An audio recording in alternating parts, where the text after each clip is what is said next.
Hello everyone. आज हम पढ़ेंगे सेक्शन 33 और section 34 of the transfer property act 1882। इससे जो प्रीवियस सेक्शंस हैं उनको हमने वन बाय वन कवर कर दिया है अपने यूट्यूब चैनल के ऊपर। आप जाकर उसके ऊपर जो है उसको सर्च आउट कर सकते हैं। आज हम पढ़ेंगे सेक्शन 33 और सेक्शन 34 को। सेक्शन 33 बता रहा है कि transfer conditional on performance of act, no time being specified for performance, कि यहाँ पर कोई ट्रांसफ़र होना है एक कंडीशन के ऊपर जिसमें कोई परफॉर्म करना है, कोई एक्ट परफॉर्म करना है, पर उसके अंदर कोई टाइम स्पेसिफाइड नहीं किया गया है कि इतने टाइम के अंदर आपने ये एक्ट परफॉर्म करना है। Where on a transfer of property, जहाँ पर कोई प्रॉपर्टी का ट्रांसफ़र हो रहा है, in interest therein is created subject to the condition that the person taking it shall perform a certain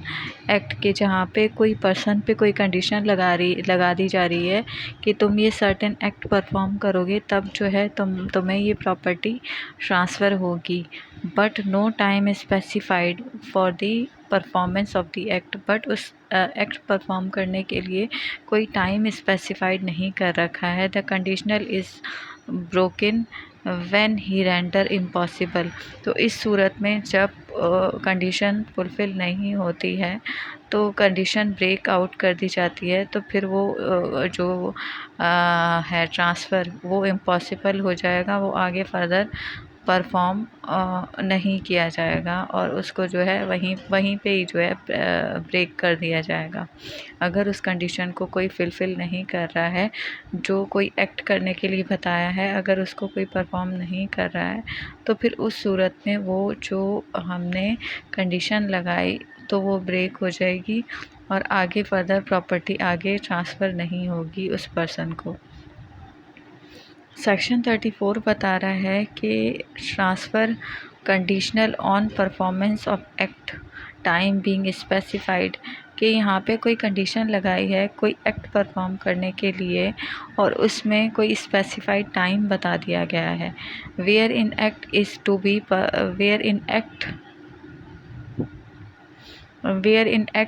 B performed by a person either is a condition to be fulfilled before in interest created on a transfer of a property is enjoyed by him। अब कोई person है जिसको कोई interest create किया जा रहा है और उसके साथ एक कंडीशन लगा दी जा रही है कि आपने ये कंडीशन को फुलफ़िल करना है, उसके बाद आपको इंटरेस्ट क्रिएट होगा और आप उस ट्रांसफ़र को, उस प्रॉपर्टी को एंजॉय कर सकते हैं। और is a condition on a non fulfilment of which the interest is to pass from to another person, अगर आपने उस कंडीशन को फुलफ़िल नहीं किया, उस कंडीशन की नॉन फुलफिलमेंट ऑफ जो है की सूरत में आपका जो इंटरेस्ट है वो किसी और को ट्रांसफ़र हो जाएगा, किसी एन अदर पर्सन को ट्रांसफ़र हो जाएगा, फिर वो इंटरेस्ट आपको ट्रांसफ़र नहीं होगा अगर आपने इस कंडीशन को फुलफ़िल नहीं किया तो। And the time specified for the performance of the act, और उस एक्ट को परफॉर्म करने के लिए एक टाइम मुकर्रर कर दिया गया कि इतने टाइम पीरियड तक आपने इस कंडीशन को फुलफ़िल करना है। If such performance with in the specified time is prevented by the fraud of a person who would be directly benefited bye non fulfilment of the condition. अब उसके अंदर क्या होता है कि कोई जो थर्ड पर्सन है जिसको कहा गया है कि अगर इसने ये कंडीशन परफॉर्म नहीं की तो ये इंटरेस्ट आपको पास हो जाएगा, तो वो क्या करता है कि वो फ्रॉड करता है और उसको वो कंडीशन जो है फुलफ़िल करने से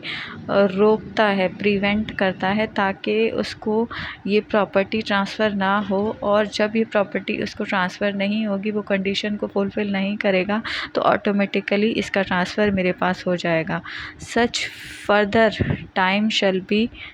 further time shall be against him be allowed for performing the act shall be requisite make up for the delay caused by such fraud। अब जो टाइम पीरियड हमने बताया उस कंडीशन के अंदर कि विद इन इतने टाइम तक आपने ये इस कंडीशन को फुलफ़िल करना है, लेकिन उस फ्रॉड की सूरत में उस फ्रॉड की वजह से जो टाइम पीरियड है वो ख़त्म हो गया और उस कंडीशन को फुलफ़िल वो पर्सन नहीं किया, तो फिर उस सूरत में जो है फ़र्दर उस टाइम पीरियड को एक्सटेंड करने के लिए अलाउ किया जाएगा कि ठीक है आप थोड़ा और टाइम ले लें और अपनी कंडीशन को फुलफ़िल करें। But if no time is specified, पर जहाँ पर टाइम कोई स्पेसिफाइड नहीं है for the performance of the act, उस पर एक्ट को परफॉर्म करने के लिए, if the performance is by the fraud of the person interested in the non fulfillment of the condition render impossible, के जिसकी वजह से कोई परफॉर्मेंस उस पर्सन की वजह से फ्रॉड की वजह से अगर डिले हुई है और इम्पॉसिबल हुई है, तो इस सूरत में क्या किया जाएगा, the condition shall against him be deemed to have been fulfilled. तो यही समझा जाएगा कि उस पर्सन ने जो है उसको कंडीशन को फुलफ़िल कर लिया है, फुलफ़िल समझा जाएगा। अगर इस सूरत में कि अगर कोई टाइम स्पेसिफाइड नहीं किया गया था उस कंडीशन के अंदर, तो फिर इस सूरत में यही समझा जाएगा कि उसने उस कंडीशन को फुलफ़िल किया है और उसको प्रॉपर्टी मिल जाएगी फ्रॉड की सूरत में। अब फर्दर इसको एग्जाम्पल के थ्रू समझते हैं तो आपको अच्छे तरीके से क्लियर हो जाएगा कि फॉर एग्ज़ाम्पल कि जिस तरह से हमने एक एग्ज़ाम्पल ली थी लीज़ की, कि जहाँ पे कोई पर्सन ए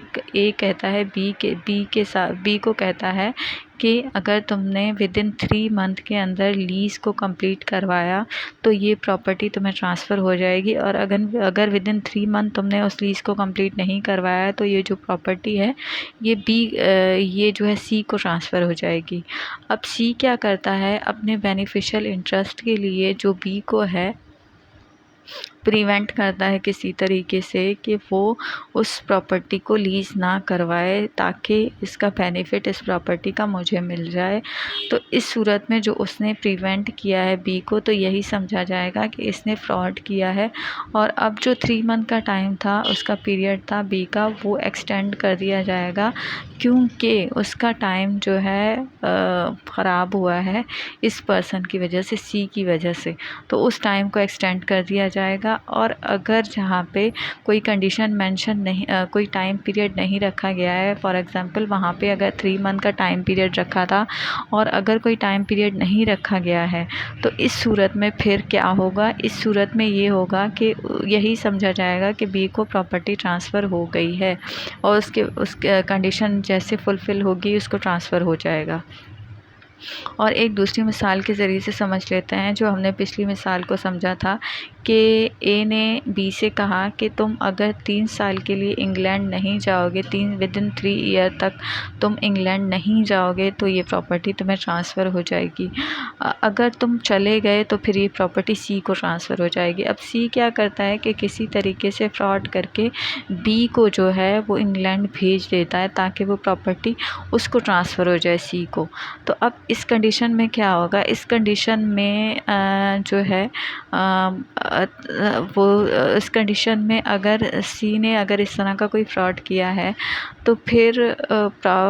टाइम को आगे एक्सटेंड कर दिया जाएगा, 3 ईयर के टाइम को फर्दर एक्सटेंड कर दिया जाएगा। और जब वो वापस आएगा तो फिर उसको एक्सटेंड कर दिया जाएगा, और जब वो वापस आएगा बी तो उसको कहा जाएगा कि आप जो है इस कंडीशन को फुलफ़िल करें, और जैसे वो उस कंडीशन को फुलफ़िल करता है तो प्रॉपर्टी बी को ट्रांसफ़र हो जाएगी। पर अगर कोई टाइम स्पेसिफाइड नहीं कर रखा था वहाँ पे, और तो फिर इस तरह से जो है